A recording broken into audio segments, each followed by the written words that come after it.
Hi guys and welcome back to our YouTube channel JK exam cracker.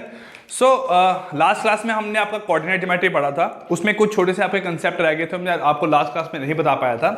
तो concept क्या लाई करते हैं, सबसे पहले बात करें कि हमने वहां पे क्या क्या आपका पार्ट कवर किया था। हमने 3 पार्ट कवर किए थे, ठीक है। उसके साथ साथ मुझे एक चीज हमने कंफर्म करके बतानी है। देखो कहीं पे ऐसा डिफाइन नहीं है सिलेबस में कि एनालिटिकल ज्योमेट्री में 3D पार्ट आपका इंक्लूड है कि नहीं है, ये कहीं भी ऐसा डिफाइंड नहीं है। तो मैं कांटेक्ट कर रहा हूं बच्चों के साथ। कुछ बच्चे कहते हैं कि नहीं सर 10th तक लेवल का ही आएगा, कोई कहते हैं नहीं सर 12th लेवल तक का आएगा। तो अगर किसी को इस चीज की श्योरिटी है कि जो एग्जाम में आपका 3D पार्ट आना है एनालिटिकल ज्योमेट्री में, तो मुझे इस चीज के बारे में कंफर्म करना।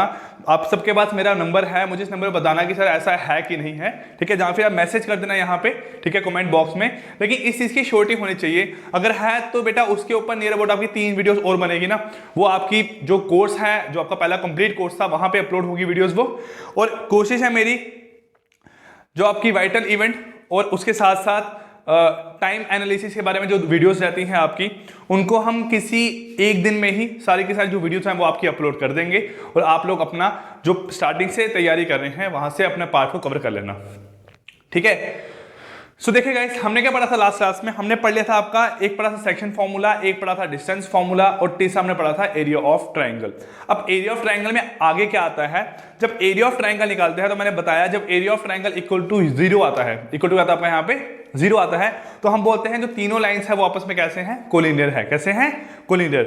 तो जो आपका कोलिनियरिटी है उसमें 3 पॉइंट आपने याद रखने हैं। सबसे पहले एरिया ऑफ ट्राइंगल क्या होगा बेटा आपका, इक्वल टू 0, है ना। Area of triangle equal to 0।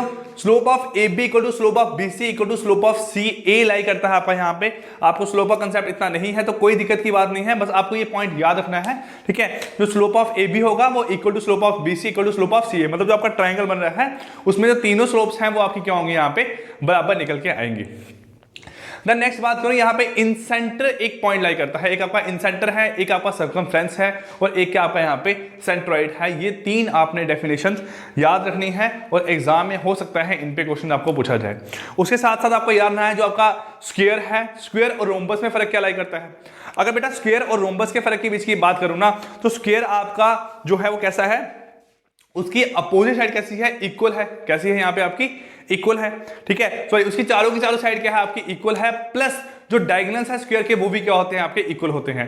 लेकिन बात करूं किसकी, यहाँ पे आपकी रोम्बस की, तो रोम्बस में क्या है, चारों की चारों साइड आपकी बराबर है, लेकिन जो डायगोनल है वो आपके बराबर नहीं है, वो आपके यहाँ पे बराबर नहीं है।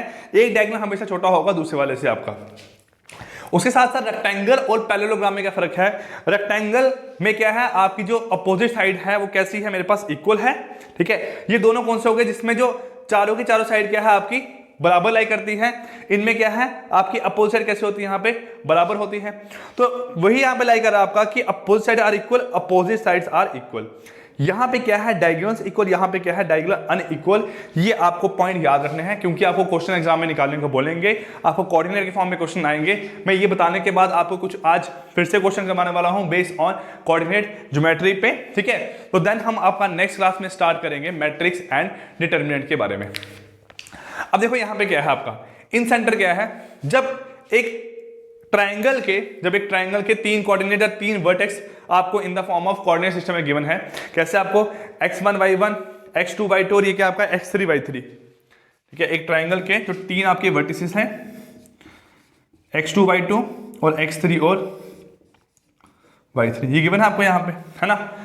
उसके बाद क्या लाई करता है, अगर सपोज करो कि एक यहाँ पे सर्कल है, सर्कल को बाहर से कवर कर रहा है आपका ट्रायंगल, तो बोलता हूं सर्कल को बाहर से कौन कवर कर रहा है आपका, यहाँ पे ट्रायंगल कवर कर रहा है। तो इसका मतलब क्या है, यहाँ पे जो आपका ये सर्कल बन के आ रहा है, ये ट्रायंगल को 3 पॉइंट पे यहाँ पे टच करेगा, यहाँ पे 3 पॉइंट पे टच करेगा, ठीक है। और अगर मैं यहाँ पे देखूंगा कि यहाँ पे हर साइड का जो मेरे पास 3 वर्टिसेस हैं, एक ये आपका वर्टिसेस हुआ, एक ये हुआ और एक ये हुआ, मैं इन तीनों वर्टिसेस के अगर आपके एंगल बाइसेक्टर ड्रॉ करता हूं, वो जिस पॉइंट पे मेरे पास यहाँ पे आपका टच करेंगे उसे बोलते हैं इंसेंटर। क्या बोलते हैं यहाँ पे उसका, इंसेंटर। उसको आई से शो करते हैं, किसे शो करेंगे यहाँ पे, आई से।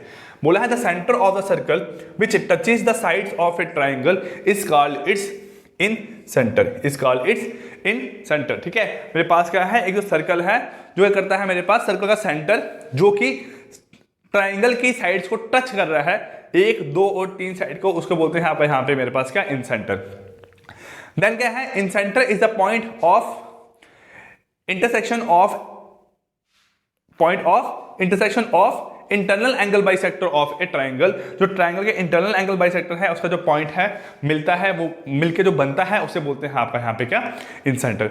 आपको ये चीज बात यहाँ पे समझ आ गई, क्या है, एक सर्कल है, ठीक है, जिसको साइड से कवर कौन कर रहा है, आपका ट्राइंगल, और उस सर्कल का जो सेंटर है उसे बोलते हैं आपका इन सेंटर। और इन सेंटर बनता कैसे है, जो मेरे पास तीनों वर्टिसेस आपके ट्राइंगल के, उनका मैं एंगल बाइसेक्टर लेता हूं, ठीक है, देन मैं एंगल बाइसेक्टर को जिस पॉइंट पर टच होगा उसे बोलते हैं आपका इन सेंटर। क्या बोलते हैं, इन सेंटर।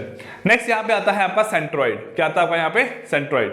अब क्या, it is a point of intersection of all the 3 median of a triangle. सबसे पहले यहां पे मीडियन क्या होता है, मीडियन वो है जो एक ट्राइंगल को 2 इक्वल पार्ट में ब्रेक करता है, जो एक ट्राइंगल को 2 इक्वल पार्ट में ब्रेक करता है। तो अगर मैं एक ट्राइंगल के 3 मीडियन बनाता हूं, 3 मीडियन बनाता हूं, तो उसका जो सेंटर पॉइंट निकल के आएगा उसे बोलते हैं आपका यहाँ पे G, which is known as centroid. क्या बोलते हैं यहाँ पे आपका, सेंट्रॉइड। अब सेंट्रॉइड के यहाँ पे कोऑर्डिनेट कैसे निकल के आएंगे, जो आपका यहाँ पे G है, ठीक है, आपका A, B और C क्या है, आपका मेरे पास 3 वर्टिसेस ऑफ ए ट्राइंगल है। जो G निकल के आएगा, G के भी मेरे पास coordinate in terms of x and in terms of y निकल के आएंगे। अगर G के x के कोऑर्डिनेट आपको निकालने हैं तो G का जो x का कोऑर्डिनेट है वो आपका यहाँ पे कैसा आएगा, x1 plus x2 plus x3 by 3।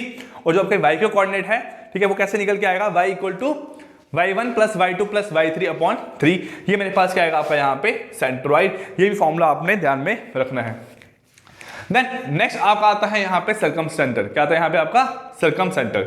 ये क्या बोलता है, it is defined as the point where the angle bisector of all the sides of that particular triangle intersect. ठीक है, क्या बोला, एक ऐसा पॉइंट है जो क्या करता है, जो कब बनता है, अगर तीनों साइड के तीनों एंगल का जो बाइसेक्टर होगा वो उनसे मैं एक लाइन ड्रॉ करूंगा जहां पे वो टच करेंगे, उससे क्या बोलते हैं आपका यहाँ पे, सर्कमसेंटर। क्या बोलते हैं, सर्कमसेंटर। अब देखो सर्कमसेंटर का काम क्या होता है, देखो सर्कमसेंटर का यहाँ पे काम है कि एक तो मेरे पास क्या है, ये आपका यहाँ पे 90 डिग्री पे होगा।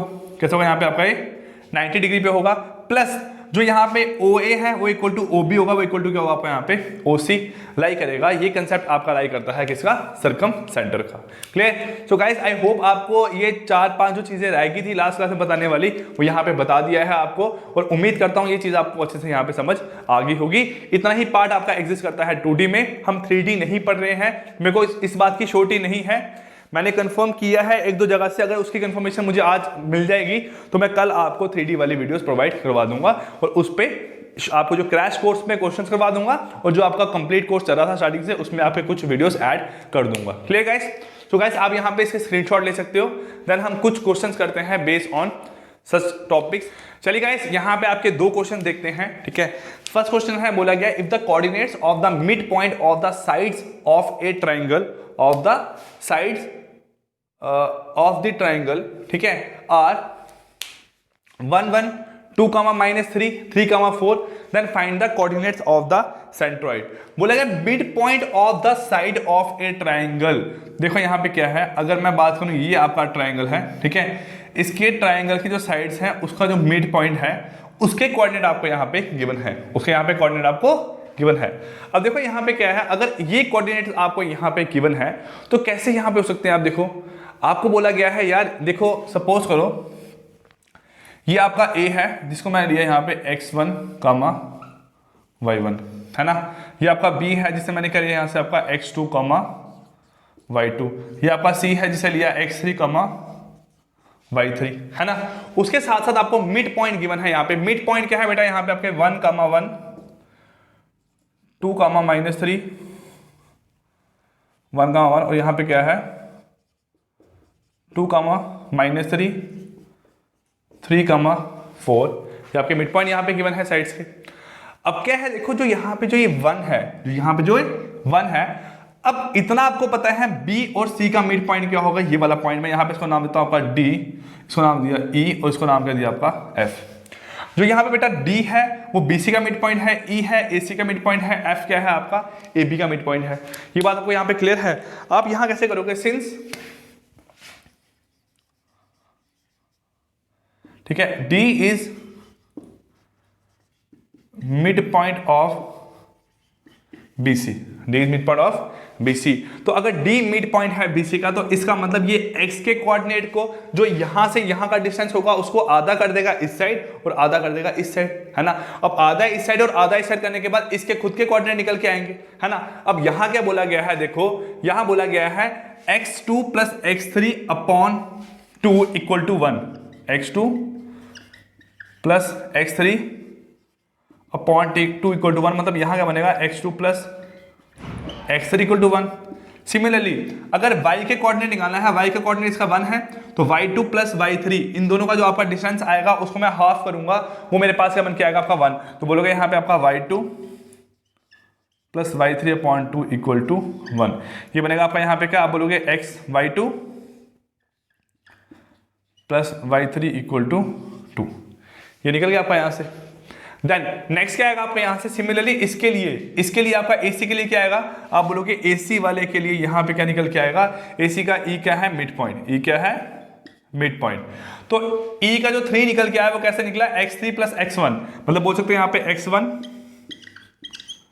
Plus x3 upon 2 equal to 3, मतलब यहाँ बनेगा x1 plus x3 equal to 6। दूसरा क्या बनेगा आपका यहाँ से, आप बोलोगे y1 plus y3 upon 2 equal to, ये क्या बनेगा आपका यहाँ पे 4, बनेगा y1 plus y2 equal to 8, ये बना आपका यहाँ से दोनों। और थर्ड क्या है आपका यहाँ पे, थर्ड है यहाँ पे बेटा आपका AB का मिड पॉइंट क्या है, F क्या है इसका यहाँ पे आपका मिड पॉइंट, तो क्या बनेगा यहाँ पे आपका x1 plus x2 upon 2 equal to 2, बनेगा y1 plus y2 upon 2 equal to -3, ये बनेगा x1 plus x2 equal to 4, ये बनेगा y1 माइनस ऑफ 6, ये बन गया। अब देखो यहाँ पे क्या है, आपको x1 आपको निकाला है सेंट्रॉइड, तो सेंट्रॉइड के लिए आपको यहाँ पे निकालना पड़ेगा x1 plus x2 plus x3 upon 3 और y1 plus y2 plus y3 upon 3, ये आपको निकालना है यहाँ पे कोऑर्डिनेट। अब कैसे निकल के आएंगे यहाँ पे, देखो आपका कोऑर्डिनेट यहाँ पे कैसे आएगा आपका निकल के, अगर आप बेटा x की इक्वेशन देखो, एक x की इक्वेशन ये है आपकी, एक आपकी x की इक्वेशन ये है और एक x की इक्वेशन आपकी यहाँ से ये है। अगर आप तीनों को यहाँ से ऐड करोगे तो बनेगा x1 plus x2 plus x3 2 time, क्यों, क्योंकि इसमें x1 है, इसमें x1 है 2 बार हो गया, इसमें x2 है, इसमें x2 है 2 बार, इसमें x3 है, इसमें x3 है आपका 3 बार हो गया। तो 1 प्लस 6 प्लस 4 कितना आएगा आपका यहाँ पे, आप बोलोगे कितना निकल के आपका यहाँ से 1 प्लस 6 प्लस 4 11, कितना निकलेगा आपका यहाँ से 11, क्या निकलेगा आपका यहाँ पे 11, ठीक है। अब देखो सॉरी आपका 2 होगा यहाँ पे, नहीं कितना बनेगा आपका यहाँ से ये 12, तो x1 plus x2 plus x3 कितना आया 12, सॉरी 6 आ गया, कितना आ गया आपका यहाँ से 6। अगर 6 निकल के आ रहा बेटा आपका यहाँ पे, और आपको पता है x2 और x3 कितना है 2, अगर x2 और x3 आपका 2 है, मतलब आपका x2 और x3 कितना है यहाँ पे 2, अगर ये 2 है आपका तो ऑब्वियसली कितना आएगा यहाँ से आपका, आप बोलोगे ये हो जाएगा 4, कितना आ जाएगा 4, क्योंकि टोटल आपका 6 होना चाहिए। दूसरा बोलोगे x1 और x1 और x3 वो कितना है आपका यहाँ पे 6, तो यहाँ पे जो x2 है वो कितना आएगा 0, मतलब आपका x1 यहाँ पे कितना आया 4, x2 कितना आया 0 और x3 कितना आएगा यहाँ से आपका 2, क्योंकि तीनों का सम कितना है आपका यहाँ पे 6 के बराबर आ गया। सिमिलरली आपको वहां पे निकालना है, किसके लिए, आपको निकालना है यहाँ पे y वाले के लिए, तो y का यहाँ से क्या आएगा y1 y2 plus y3, y1 plus y2, y1 plus, है ना, y2 के लिए ये क्या बनेगा आपका यहाँ से, आप बोलोगे twice of y1 plus y2 plus y3 is equal to, क्या बनेगा आपका यहाँ पे 2 और 4 कितना हो यहाँ पे आपका 8 10, 2 और 8 बन गया आपका यहाँ पे 10 और 6 माइनस करोगे यहाँ से तो बन के आएगा आपका यहाँ पे 2 बन के आएगा, कितना बनेगा आपका यहाँ से 4 बन के आएगा, क्योंकि 8 और 2 10 माइनस 6 कितना आपका यहाँ पे 4, तो यहां बन के आएगा आपका y1 plus y2 plus y3 is equal to कितना बनेगा आपका यहाँ पे 2, कितना बनेगा आपका यहाँ पे मेरे पास ये 2 है ना।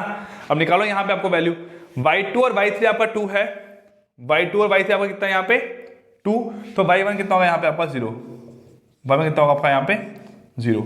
नेक्स्ट क्या है y1 और y3 आपका यहाँ पे 8 है, y1 और y3 आपका यहाँ पे 8 है, तो y2 कितना होगा यहाँ पे आपका -6, ठीक है। और लास्ट क्या आपका यहाँ पे y1 और y2 कितना है, -6 है। y1 और y2 आपका -6 है।